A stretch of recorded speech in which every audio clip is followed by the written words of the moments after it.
much for coming to the closing edition of AJALA Night. It's a celebration of music, arts, culture. The first edition was this Sunday, and we're closing today with talks and performances. So we have the talks happening here from. We're meant to start a bit earlier, but our apologies. The first talk is going to be about sustainability, and then the next talk is about creative new frontiers.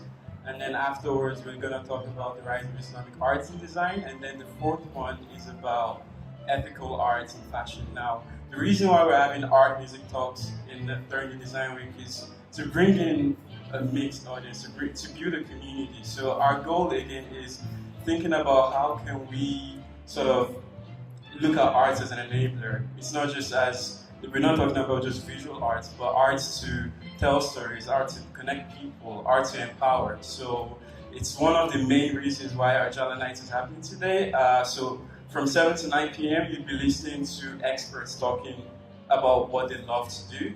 And the performance is the cool, sort of just laid back, listen to music will be happening from 9 p.m. to 12 a.m. in Satellite House right now. So to start off the night, Sophay is gonna be our moderator for tonight, and we have like amazing panelists. So, all right, take it away. Thanks, Hassan.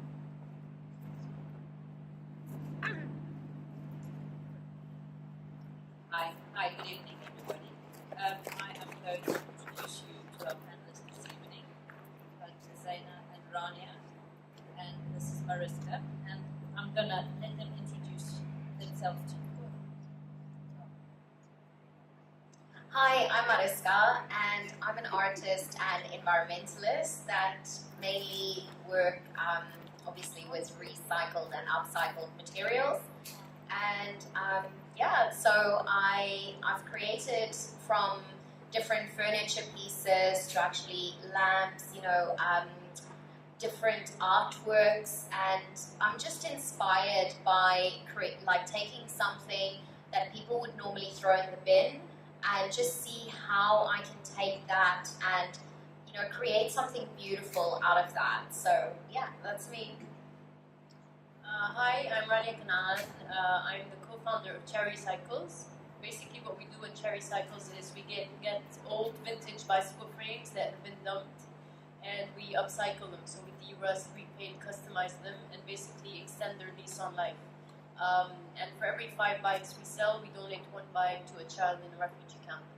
We've been doing it for 4 years, and we love what we do. We're trying to get people to be healthy, use products that are good for them, but at the same time good for the environment and that give back.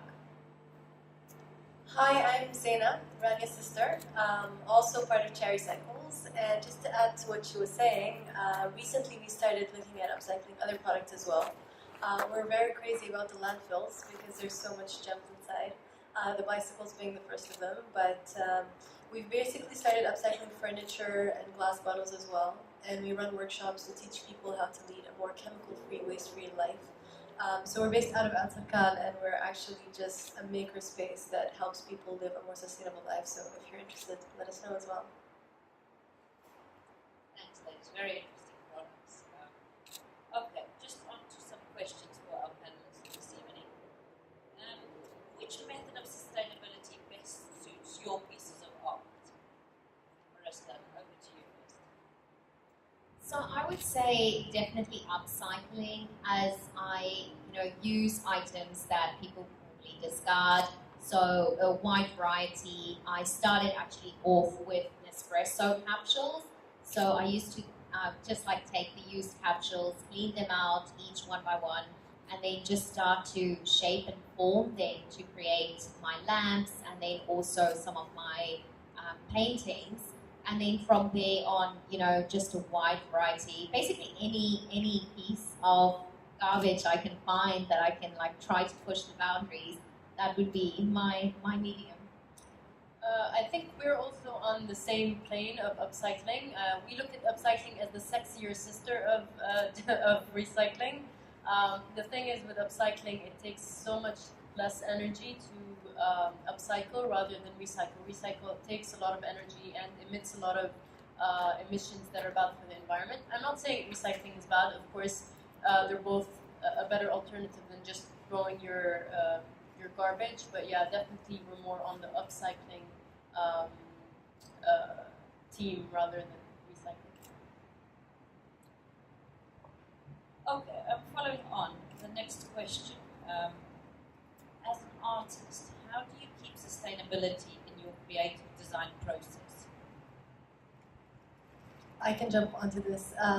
Basically, I think art is something that is accessible every day. It's no longer just a sculpture or an art piece. We get to design art every single day, and even if we're opening a restaurant or we're designing a building, it is art in a sort of shape and form. But the idea is, how can we, if we have the choice, make decisions that are more conscious to the environment? So if I were to design a building today, why don't I think about the raw materials that go into the building so that it's more eco-friendly? Why don't I think about the people who are working on these buildings as part of the decision-making process? So that when consumers come to buy a building or to come and buy my products, they're actually, it's a transparent form of communication so that their choice is actually a full-on choice and it's not half hidden. So I think art is very important. It's integrated in everything we do, but it is our duty as people living on this earth to actually make better choices, whether it's the raw materials or it's the actual people who are making these products as well. Very good answer. Thank you very much. And okay, leading on to our next question. Do you think upcycling or recycling should be the new benchmark or standard when we create art? Well, I think it's very important for us to start using elements that's already here. There's so many raw materials that's being used, versus if you look at the landfill or if you look at recycling facilities, or if you just even look at what is currently in your house that you don't use that can be, used for pieces. I think it's very important, and this will kind of also help us to realize that there's a whole loop, and as designers and as artists, we can kind of look at that as well. And when we design a product, to incorporate these elements as well, not to just design something for the actual use, but to look at how is the end of life going to be as well, and to take that all into consideration. And I think, that is very important. And something that we can see now, especially with your bikes as well. That bike used to be an awesome bike, and now again it's given that second chance in life. I absolutely agree. I don't think all art should be made out of upcycled material. It's just art needs to express itself, and whatever way an artist or whatever material they need to express that piece of art, then so be it. It's just the idea of rethinking the materials you're using. If you can use something that has been discarded, or if you can use something that has been recycled, try to think. It's just changing the way you look at things rather than, okay, I want to design or I want to make this art piece, let's grab everything from scratch. Or it's just rethinking what material you're using, even if you're in your everyday life. This doesn't have to be only about art. This can be about what you use as clothes. Who's making your clothes? How far are they traveling to get to you? So all these questions are about rethinking everything you use in your everyday life, and art being part of life.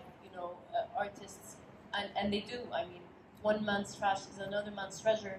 Is a saying that's very true to artists, because they are very creative in the way they reuse and extend the life of certain objects and stuff.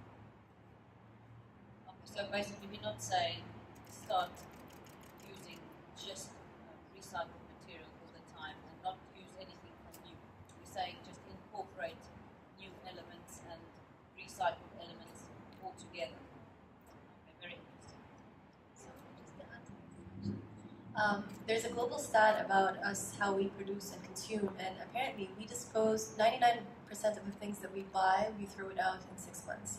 So there are so many gems in a landfill. you can. Like when we talk about landfills and trash, we're not talking about things that are non-functional or things that are really old and they have like piles of like crap on top of them. We're talking about things that are 6 months old. So there's so much wealth inside a landfill, and we underlook that. And you know, the fact that it's in a landfill means we have no creative use for it. But the truth is, it's just functional. It's just been, people are bored from it, and that is why I think like defining trash and having different perception about it. I mean, we sell bikes. Our bikes are not trash, but they actually are trash for other people. But they look absolutely stunning. I mean, yeah. Kick-ass trash, yes. Very good. Okay, it's a bit of a more difficult question. We see a trend of sustainability creative cities arising in Europe and in Asia, especially concerning techniques of upcycling. Where do you think Dubai fits into this urban model?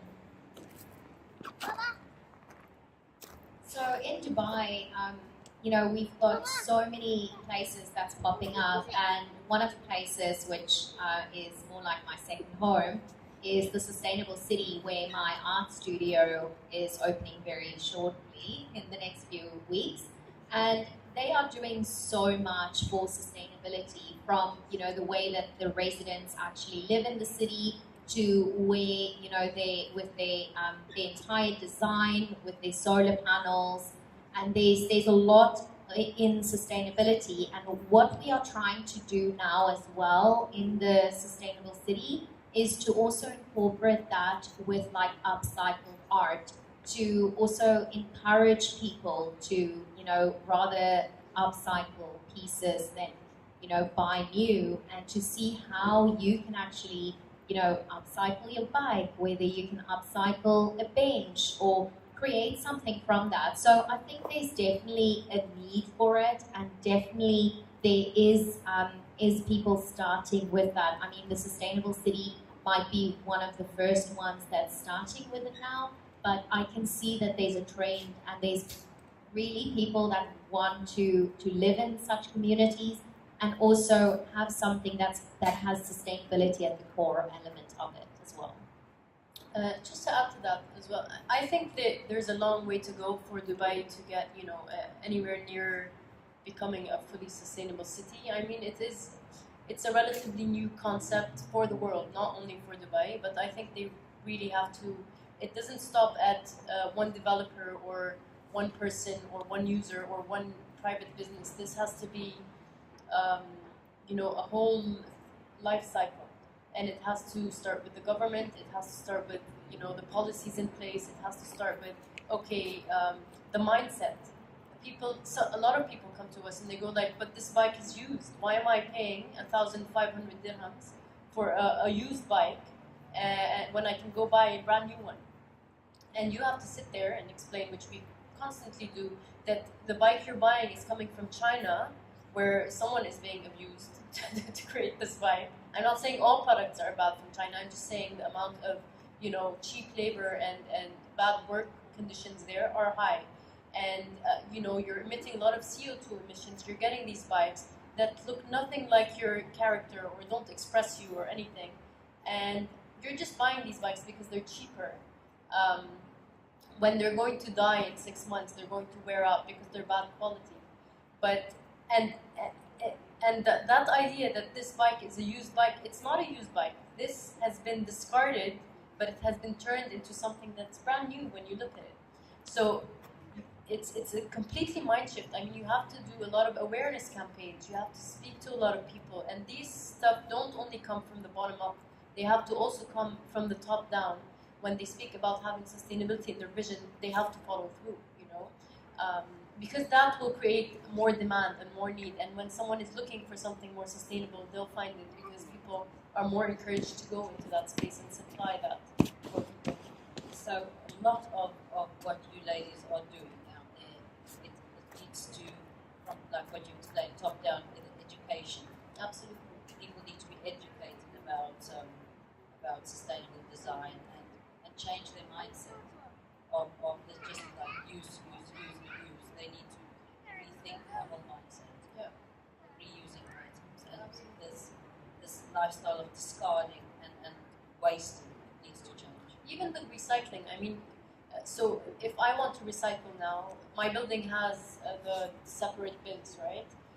But I have to they're in the building, so I have to separate the garbage in my apartment and then take them down to the separate bins. And when I speak to a lot of people, they go like, "Oh, we don't have these bins."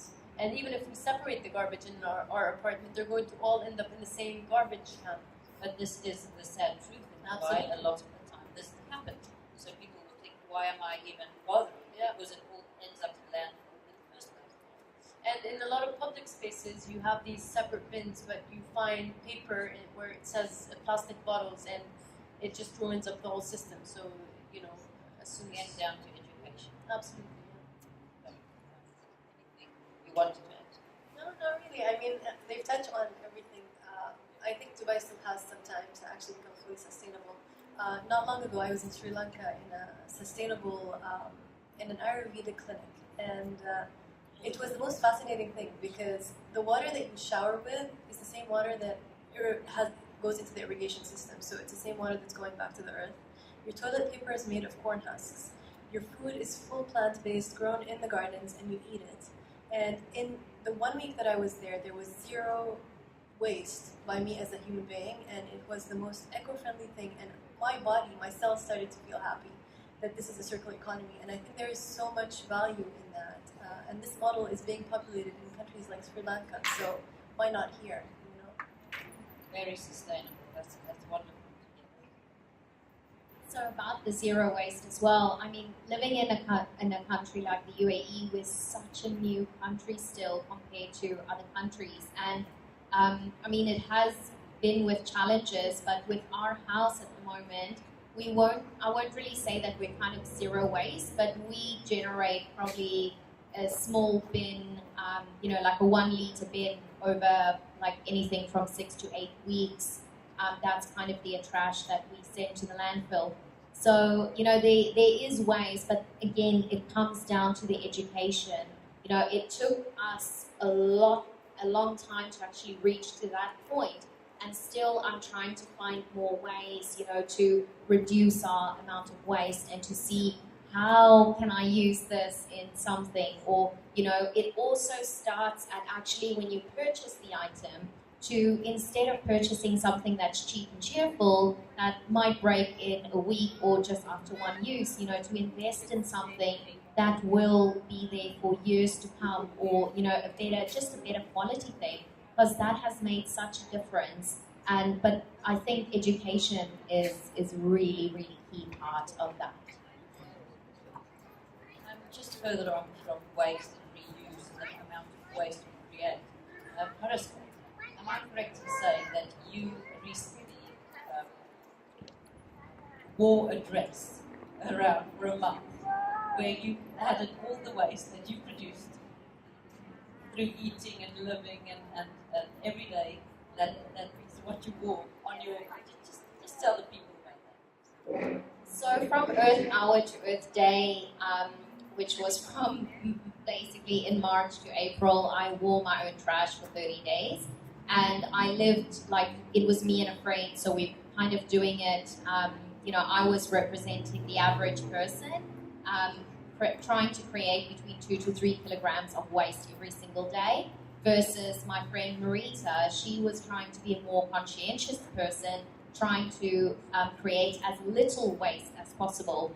And over the course of 30 days, I ended up creating 65 kilograms of trash that I did carry with me everywhere I go. And Mariska only generated 4 kilograms in that same period of time. So just through that, we tried to show people also, how you can reduce the amount just by simple things. And I mean, that was one person. So the difference between one person is 65 kilos. You can imagine if, all of us were here tonight carrying our own trash. So yeah, I did that in my spare time. Thank you very much, ladies. I think you've definitely given us something to think about.